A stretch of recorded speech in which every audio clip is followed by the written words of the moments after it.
오늘은 교회력으로 대림절 첫째 주일입니다.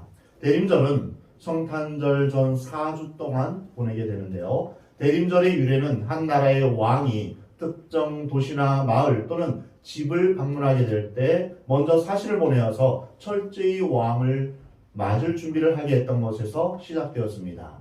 동방 박사들이 예수님의 탄생을 알고 준비하고 경배했던 것처럼 대림절 4주 동안 평화의 왕, 만왕의 왕으로 다시 오실 예수님을 기쁨으로 맞이하며 경배하기 위해서 온 마음과 정성을 다하여 준비하는 기간입니다.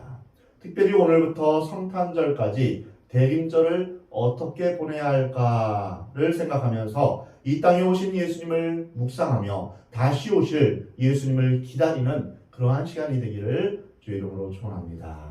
오늘 본문은 세례 요한의 아버지인 사가랴가 성령의 충만함을 입어서 예언한 내용입니다. 세례 요한의 어머니는 엘리사벳이고 사가랴와 엘리사벳은 당시 나이가 많아서 아이를 낳을 수 없는 그런 처지였습니다.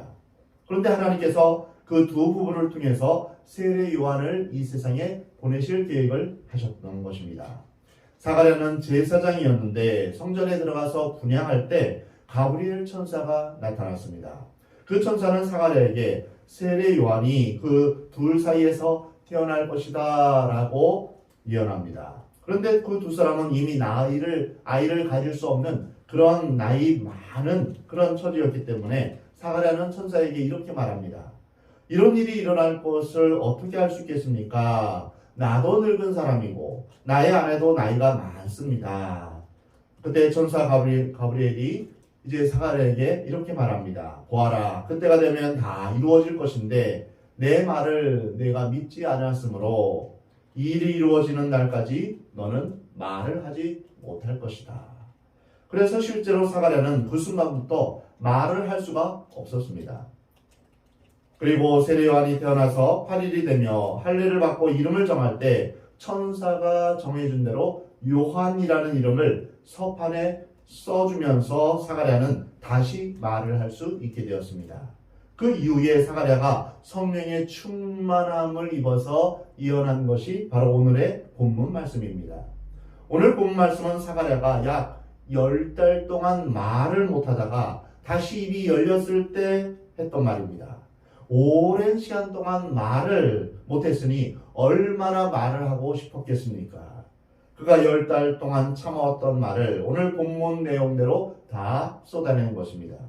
그 예언의 내용이 다소 길지만 요점은 다윗의 집에 이스라엘을 구원할 사람이 태어날 것인데 이 사람의 탄생은 오래전부터 이미 예언되어 왔다는 것입니다. 이 약속은 심지어 2000년 전 아브라함에게 하셨던 그런 약속으로 거슬러 올라갑니다. 하나님께서는 아브라함에게 내 씨로 말미암아 천하 만민이 복을 받게 될 것이다. 즉 아브라함의 자손으로 오게 될 그 메시아로 말미암아 온 세상 사람들이 복을 받게 될 것이라는 것입니다. 이 약속과 관련하여서 사가랴는 세례 요한, 즉 사가랴와 엘리사벳을 통하여서 태어날 그 아기인 세례 요한이 바로 주님이 오시는 길, 메시아가 오시는 길을 준비하게 될 것이다 라고 밝히고 있습니다. 그리고 하나님께서 약속하신 메시아는 이런 일을 하게 될 것이다 라고 오늘 본문 78절, 79절에 말씀하십니다. 돋는 해가 위로부터 우리에게 임하여 어둠과 죽음의 그늘에 앉은 자에게 비추고 우리 발을 평강의 길로 인도하시리로다. 가브리엘 천사는 사가랴에게 정말 좋은 기쁜 소식을 전해준 것입니다. 두 부부는 이제 예수님의 오심을 예비할 그런 아기가 그 두 부부를 통해서 태어날 것입니다. 그가 또 엘리야의 심령과 능력으로 주 앞에 먼저 와서 아버지의 마음을 자식에게 거스리는 자를 의인의 슬기에 돌아오게 하고 주를 위하여 세운 백성을 준비하리라. 될 듯이 기뻐해야 될 소식이었는데 사가랴는 이 말의 뜻이 무엇인지 잘 몰랐습니다. 가브리엘이 전하는 소식은 이스라엘을 구원할 자가 태어날 것이고 사가랴와 엘리사벳을 통해서 메시아의 오심을 예비할 자가 태어날 것이다 라는 정말 기쁜 소식이었습니다. 두 부부가 아이를 낳을 것이라는 소식도 기쁜 소식이었지만 더 기쁜 것은 이스라엘을 구원할 자가 나타날 것이라는 것입니다. 정말 오랫동안 기다려왔던 일이 이제 비로소 이루어지는 것입니다. 그런데 사가랴는 이렇게 말한 것입니다. 저도 나이가 많고 아내도 나이가 많은데 우리가 어떻게 아이를 낳을 수 있습니까? 이것을 보면 우리는 사가랴가 기다림을 잃어버렸다는 것을 알 수 있습니다. 이스라엘을 구원할 자 다윗의 자손 중 메시아가 태어날 것을 이제 알려주는 것은 예로부터 거룩한 선지자의 입을 통해서 하나님께서 미리 알려주신 것입니다. 하나님께서 아브라함에게 하신 맹세이기도 합니다. 사가랴는 구세주를 기다려야 했습니다. 오늘 본문을 보면 사가랴는 자신이 말을 할 수 없었던 시간에 그 기다림을 회복했다는 것을 볼 수 있습니다. 기다림은 참 힘들고 고통스러운 것입니다. 사무엘 베게트의 고도를 기다리며 라는 책이 있습니다. 노벨 문학상을 받은 책이기도 하는데요. 오지도 않는 고도라는 사람을 기다리며 두 사람이 대화하는 그런 내용입니다. 기다림에 지친 현대인의 허무함을 그린 작품입니다. 특별히 그 기다림이 간절한 기다림이면 더욱 그렇습니다. 사람들은 보통 기다림에 지쳐서 가망이 없는데 계속 기다리는 것을 희망 고문이라고 그렇게 부릅니다. 희망을 가져 다 잘 될 거야. 그렇게 말하지만 실제로는 이루어지지 않으니 그것이 고문이라는 것입니다.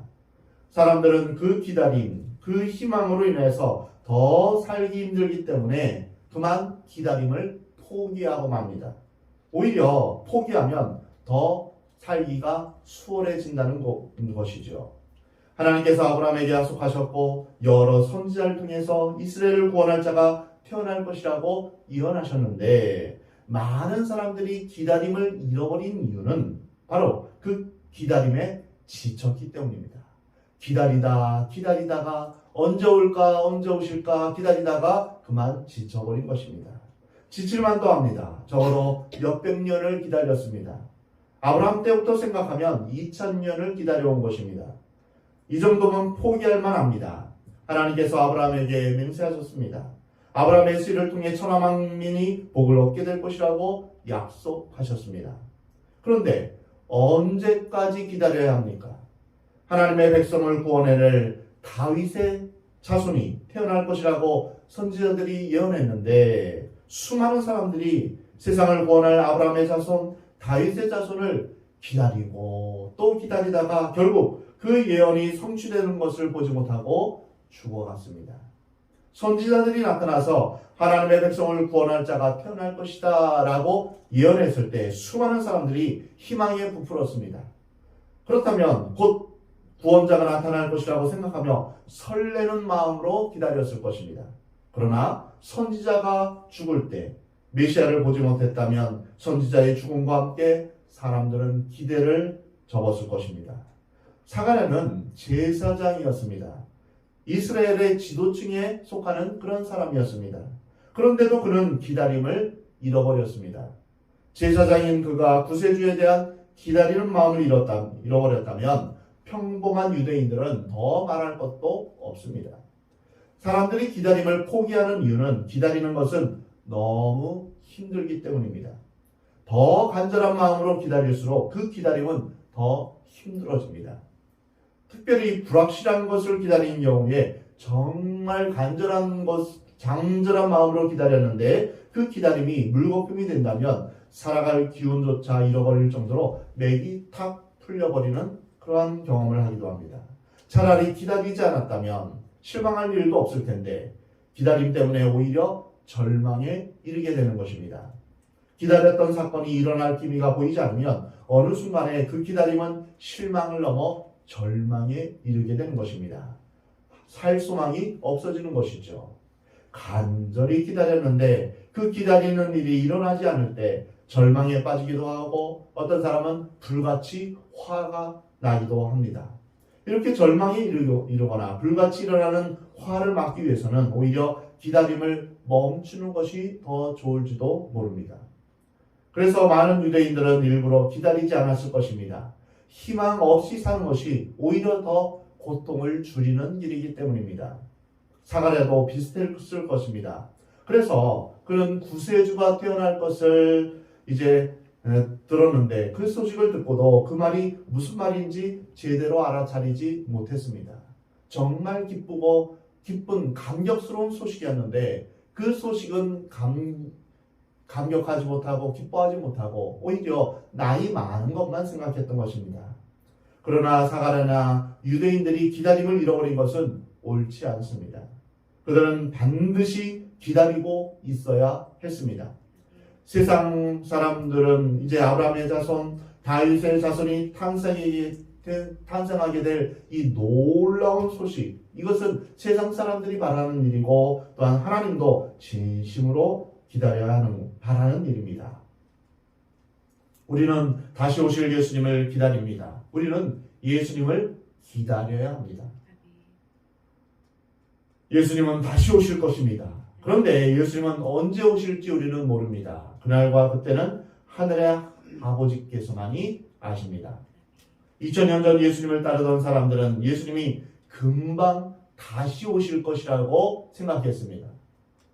그들은 예수님의 승천을 목격했습니다. 그리고 예수님께서 내가 곧 올 것이다 라는 말씀을 들었습니다. 예수님이 다시 오시면 세상에 종말이 이를 것이라고 믿고 간절한 마음으로 예수님이 다시 오심을 기다렸습니다. 사실 초대교회 사람들이 재산과 소유를 팔아서 각 사람의 필요에 따라 나누어 줄 수 있었던 것은 종말이 임했기 때문이라고 믿었기 때문입니다.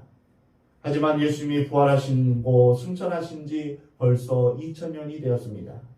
예수님을 간절히 기다려왔지만 이제 지칠 만도 하고 포기할 만도 합니다.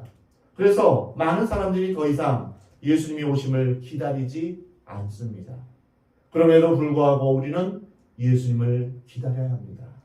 우리가 예수님을 기다려야 되는 이유는 단순히 우리가 예수님을 믿고 예수님을 사랑하기 때문에 예수님을 보고 싶어서 또 예수님을 기다리는 것으로 끝나는 것이 아닙니다. 우리가 예수님을 기다리는 이유는 예수님이 다시 오시면 구원의 역사가 완성이 되며 완전한 하나님 나라가 이 땅에 임하기 때문입니다. 우리가 정말 꿈꾸고 바라는 천국이 완성될 것이기 때문입니다. 이 세상은 하나님의 긍휼이 가득한 세상이 될 것입니다. 오늘 본문 말씀 78절에 보면 하나님의 긍휼이라는 단어가 나옵니다. 한국어 성경에서는 긍휼이라고 나왔지만 원어에서는 부드러운 긍휼 이렇게 표현합니다. 영어로는 tender mercy 이렇게 나와 있는데 우리말로 더 풀어내면 애끓는 사랑입니다.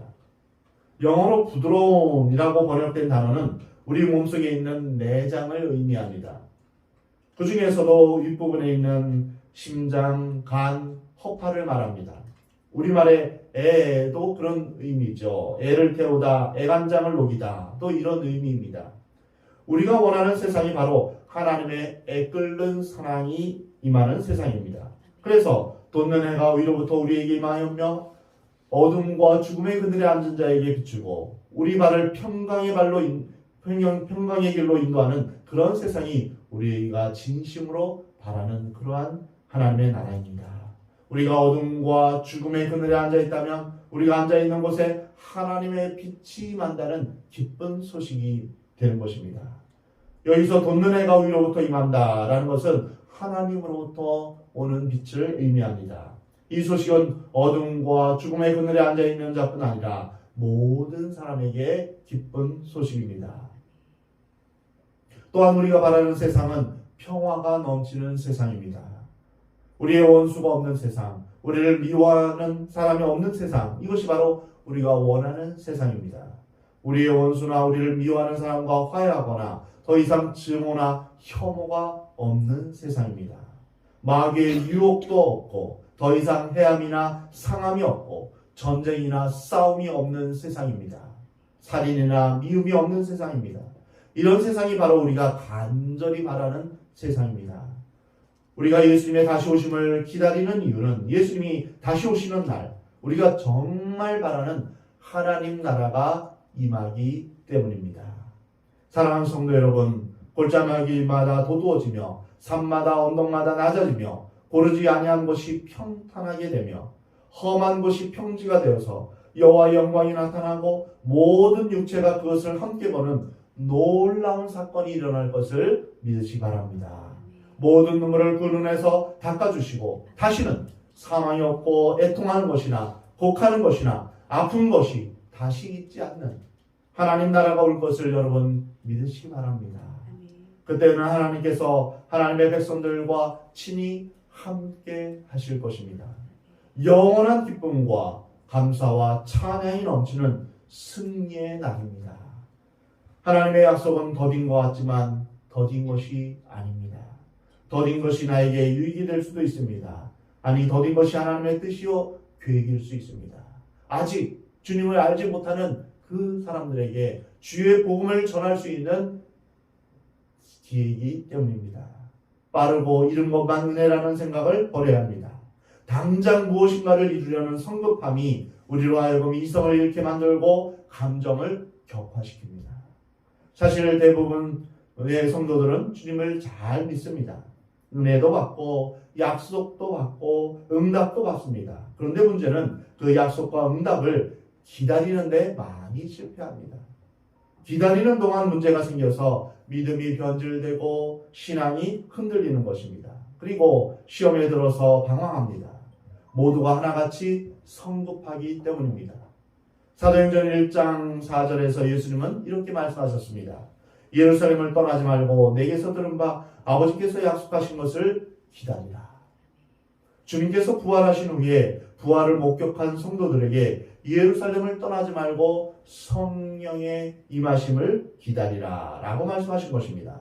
고린도전서 15장을 보면 주님의 부활을 목격한 사람은 약 500명임을 이제 기록하고 있습니다. 그들은 주님의 부활을 목격했고 주님께서 승천하시기 직전 예루살렘을 떠나지 말고 성령을 기다리라는 그런 분부를 들었습니다. 그런데 사도행전 1장 15절을 보면 성령을 받기 위해서 모인 무리가 120명이라고 기록되어 있습니다. 주님의 말씀대로 순종하여 기다리다가 성령을 받은 사람이 120명입니다. 500명이 예수님의 부활을 목격했지만 성령 강림의 복을 받은 사람은 120명 뿐입니다. 나머지 사람들은 어떻게 되었습니까? 기다림에 지쳐서 기다림에 실패해서 대부분 갈릴리나 아니면 자기 집으로 돌아갔습니다.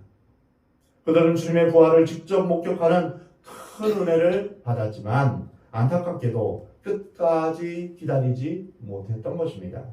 기다림에 실패한 것입니다. 그러나 끝까지 남아서 기다린 사람은 약속대로 성령을 받게 되었습니다. 하나님의 임재를 체험했습니다. 그들은 기다림에 승리한 사람이었습니다.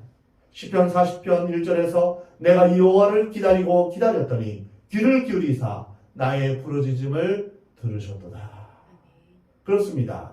신앙의 본질은 기다림입니다. 끝까지 기다려야 됩니다. 우리가 기다림에 실패하면 우리의 믿음은 헛된 믿음이 되어버립니다. 잘 기다리다가 마지막 어느 순간에 믿음이 변질되면 그 앞에 기다렸던 그 어떤 모든 믿음은 다 헛된 것이 되는 것입니다. 마지막까지 기다리지 못하면 믿음이 변질됩니다. 끝까지 기다리는 것이 중요합니다. 이사야 30장 18절에 대저 여호와는 정의의 하나님이시라 그를 기다리는 자마다 복이 있도다. 여러분 모두 다시 오실 예수님을 끝까지 기다리며 믿음을 변치 않고 주님 앞에서 온전한 믿음으로 또한 하나님 앞에서 복을 받는 그러한 은혜가 있기를 주의 이름으로 축원합니다. 사랑하는 성도 여러분, 여러분의 신앙이 기다림에 성공하는 복된 신앙이 되길 바랍니다. 성도의 기다림은 세상 사람들의 헛된 꿈을 기다리는 것과 전혀 다릅니다. 우리의 소망은 죽은 소망이 아니라 산 소망입니다. 장차 우리에게 나타날 영광을 바라보는 그러한 기다림입니다.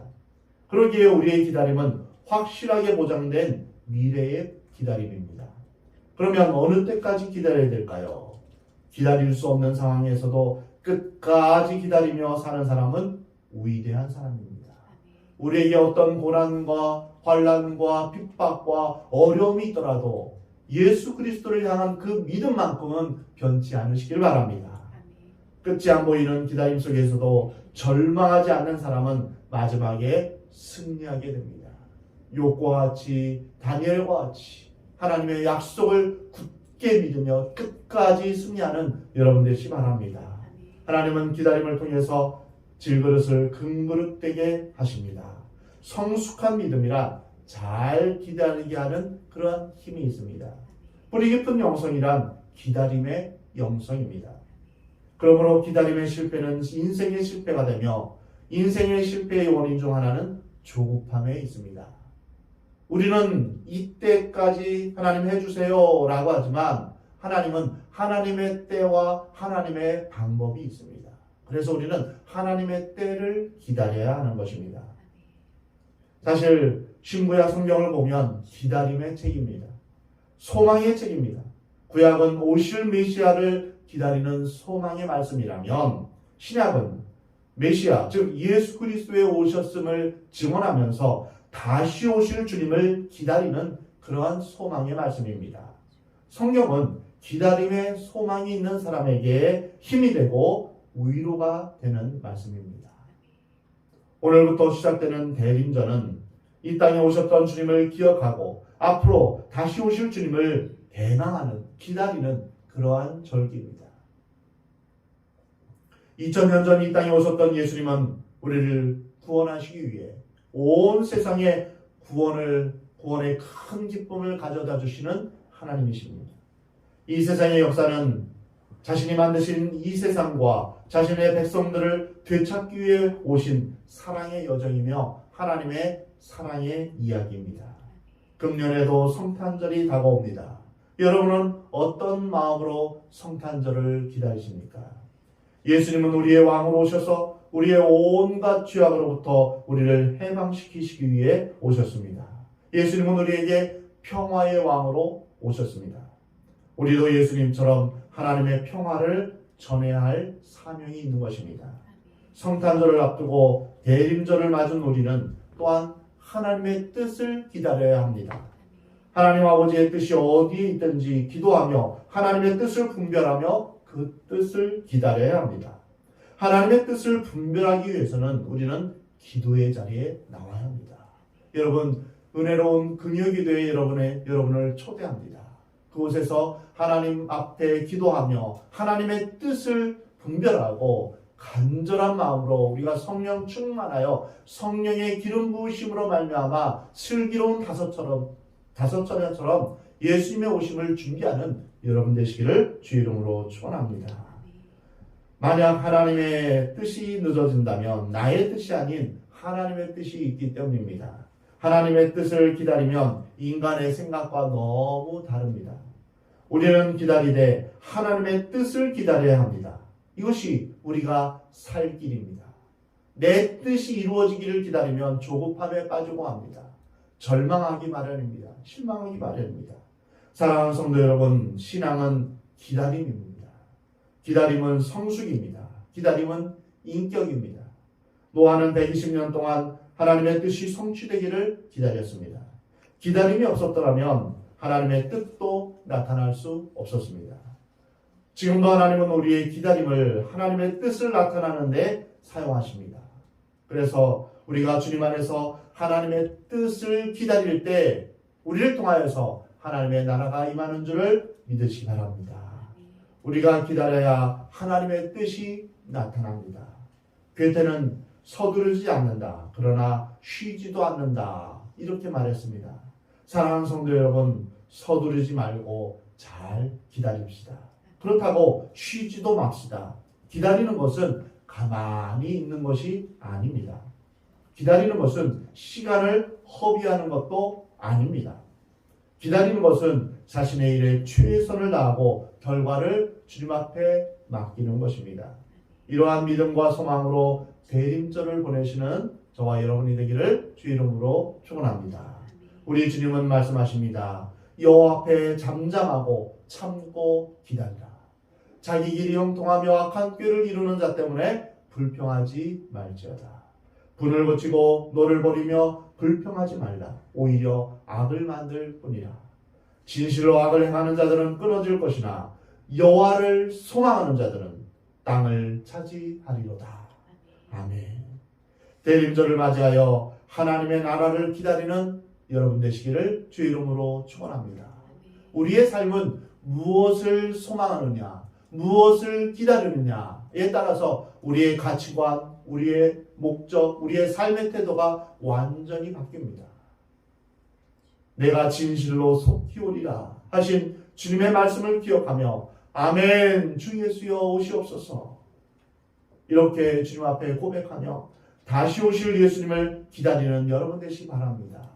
저를 따라서 한번 고백해 볼까요? 아멘. 아멘. 주 예수여 오시옵소서. 주 예수여 오시옵소서. 아멘. 주 예수여 오시옵소서. 아멘. 주 예수여 오시옵소서. 우리의 신앙의 고백은 이것입니다.